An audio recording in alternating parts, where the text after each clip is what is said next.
We did this trip because we wanted to get to know our backyard before we visited other countries, and turns out there was a lot to see. It's a big backyard. So, as we showed you, our route was, we went from where we left the boat, which is all the way down here. Port Charlotte. We went up to Atlanta, over to Birmingham, up to Memphis, Little Rock, Oklahoma City, Amarillo, Albuquerque, over to the Grand Canyon. Grand Canyon to Vegas, Vegas to Death Valley, Mount Whitney. Picked up Rue. Are you surprised? Yeah. Went north, Mount Shasta, Calumet Falls in Oregon, which is where we almost ran out of gas. We're routed to the closest gas station, which is 55.7 miles away. Prius is saying it can only make it 42 miles cruising range. Getting risky. I don't like it. And then Bend, Portland, Cape Disappointment, Seattle, Spokane, over to Glacier. Back down through Wyoming, hit Yellowstone on the way. Yep. Grand Tetons, and then we made our way back over towards Chicago. We got our pizza.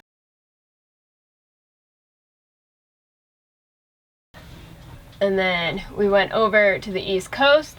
We spent some time with Ryan's family. You like hanging out with your pack? I'll take that as a yes. Then from there, we went up to Rochester. And then we went back over and we saw Boston and the Cape area. And then from there, back up into Adirondacks, yep. Burlington, all the way up over, and then we did a big old loop right down through Quebec City after seeing the Maritimes in Canada. And then Montreal, and then we got robbed. I don't know, do they need to... Then we ran and away. Then we went all the way back down. And we ran away from Canada. So, we gave you the total figure last episode, which was under $4,000. As you guys know with us, that's usually not the extent that we go to. No. We usually go a lot more in detail with costs, so we're scratching our own itch, and we're giving you full financial transparency. As you guys know, this is how we do things. Yep. So, let's kick it off with that. $4,000 in 100 days and roughly 22,000, 23,000 miles. Yep. That is less than what the average American family of 4 spends on a vacation for 1 week. The average family usually spends $4,600. We spent $3,980 something? Yep. Just barely under 4. The number one expense was gas. Even though we have a Prius, gas was the most expensive thing, and we landed at $1,102, costing us about $15 to $20 a tank. That's unless we were in California, which it was like 25. California. But we went almost 23,000 miles, and you guys saw we took the Prius everywhere. We took it off-road. I thought our boat would be scraping bottom. We brought her back, not the car. Prius is part-time Jeep. And it did fine. Yep. So, from there, the next expensive thing that we did splurge on once in a while, but we made it up by eating lots of peanut butter and jellies and bringing our fridge with us, was dining. For dining, we spent $922. Yep. So we definitely ate out more than we usually do. And that was because dining is part of the experience for us, but not every single meal. No. If we have 1 to 2 meals in a city that we're there for a couple days, that's plenty for us. Yeah. Like, we'll go on Yelp, see what the top rated is, and not do anything that's $4 or $3 signs, and we'll eat it.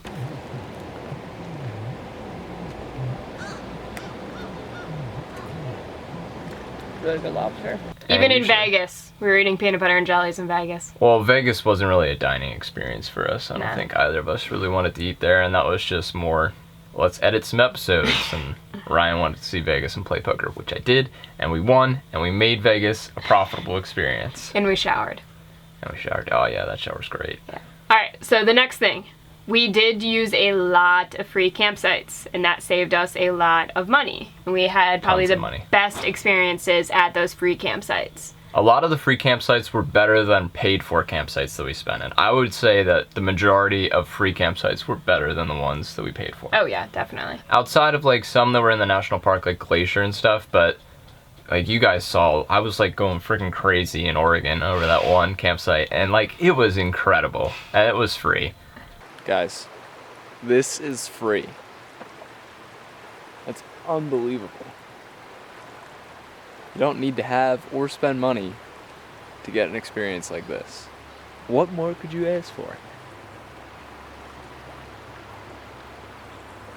So, we're going to do an episode later where we're going to talk about maybe our top 10 or top 5 favorite free campsites in the US, and we're going to link everybody to it so they can go ahead and check it out. Yep. Aside from camping, some of the places we needed a shower for, or there just wasn't any free campsites available, so we did have to pay some money, and we wanted to experience some places like a bed and breakfast.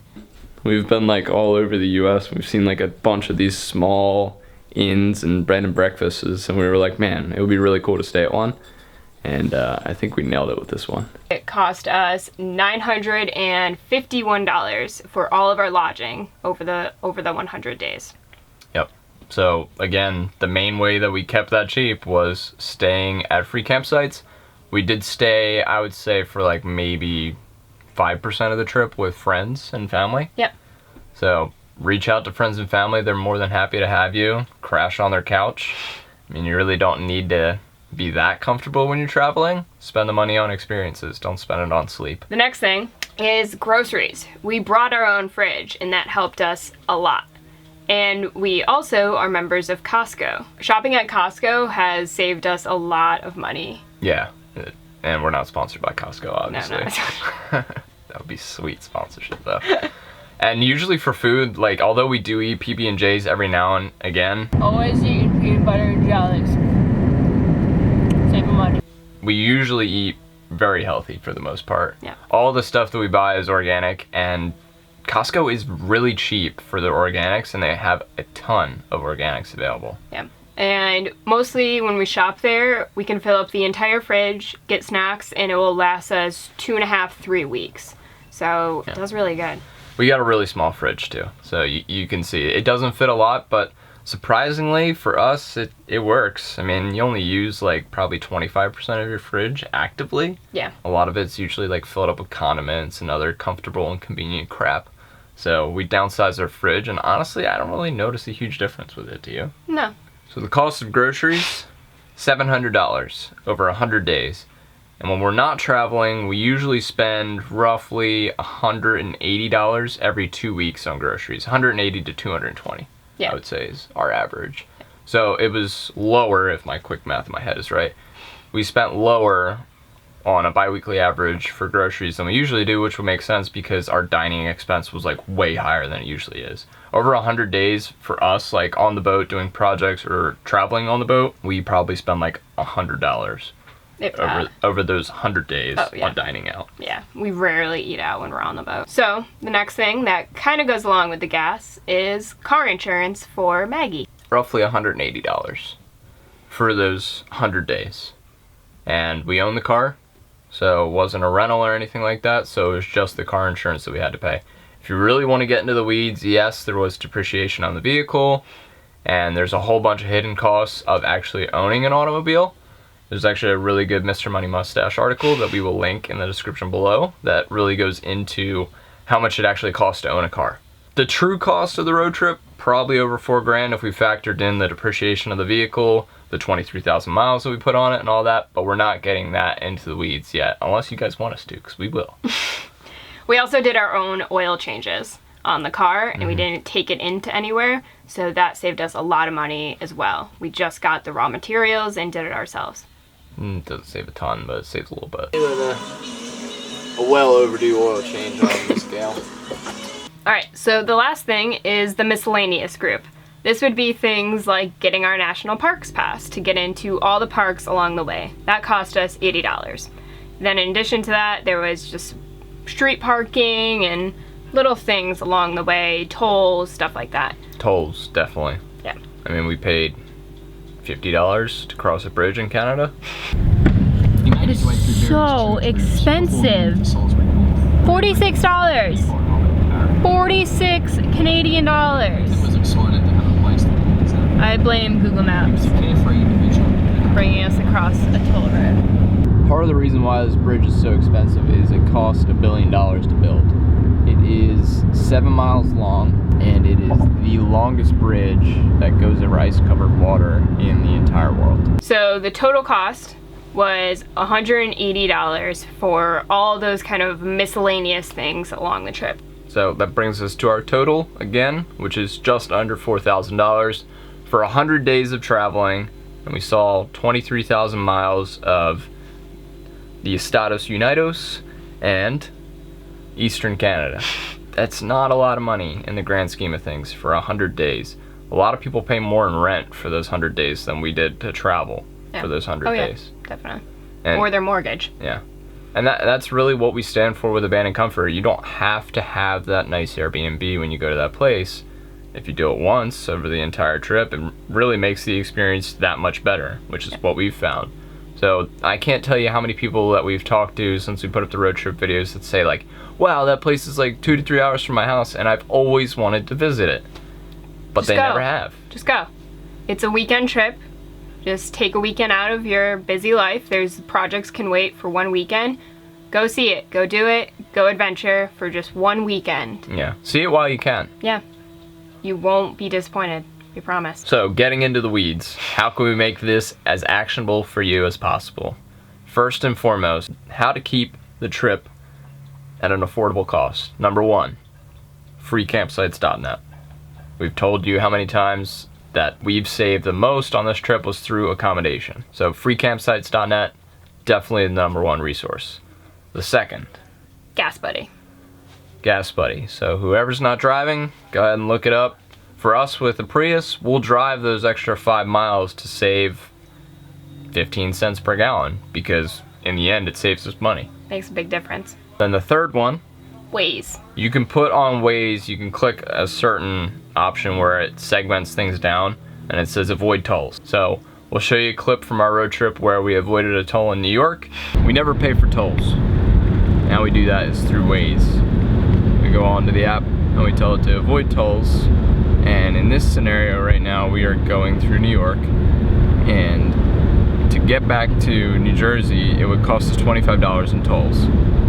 So we have this on, we're avoiding tolls, so we wanted to see, well, if we paid for the tolls, how much time would it actually save us? It would only save us 20 minutes. So we'd be spending $25 to save 20 minutes. We have an abundance of time, so it makes sense for us to not pay that 25 bucks and take a different route. So if it cost us $40 to save an hour in the road trip, we're not worth that much. Yeah. Our free time's not worth that much. If you're looking for camping gear, and if you're like, I don't have a backpack, I don't even have a tent. Just buy it used. Yeah. I mean, you saw how crappy our tent was. I guarantee you, whatever you buy on Craigslist or OfferUp, no matter how much you spend, it's not going to be as bad as our tent was. Guaranteed. And that's about it for now. Yeah, that's the end of the road adventure. Who knows what next hurricane season's gonna hold? Yep. If you have certain things that you would like us to do next hurricane season, let us know. You might be like, getting so far ahead of yourselves, yada yada. Probably. I mean, we're definitely gonna be sailing. We're definitely gonna be doing the Bahamas, maybe Cuba. Who knows? But after that, there is a hurricane season, so maybe we will go up the East Coast with the sailboat. Maybe we'll tuck into the Rio Dulce in Guatemala with the sailboat. Maybe we'll put the sailboat on the Heart again and we'll go for a road trip again. Maybe this time we'll drive all the way up to Alaska. Yeah. Who knows? If any of those sound really good to you guys, let us know in the comments below. And we will see you next week for a very fun episode. We go sailing again. Yeah. But not on our boat. Maybe not our boat. Who knows? I don't know. Maybe it is our boat. We'll see you guys next week. Thursday, 10 p.m. Eastern Standard Time. The usual time. Yep. See ya. See ya.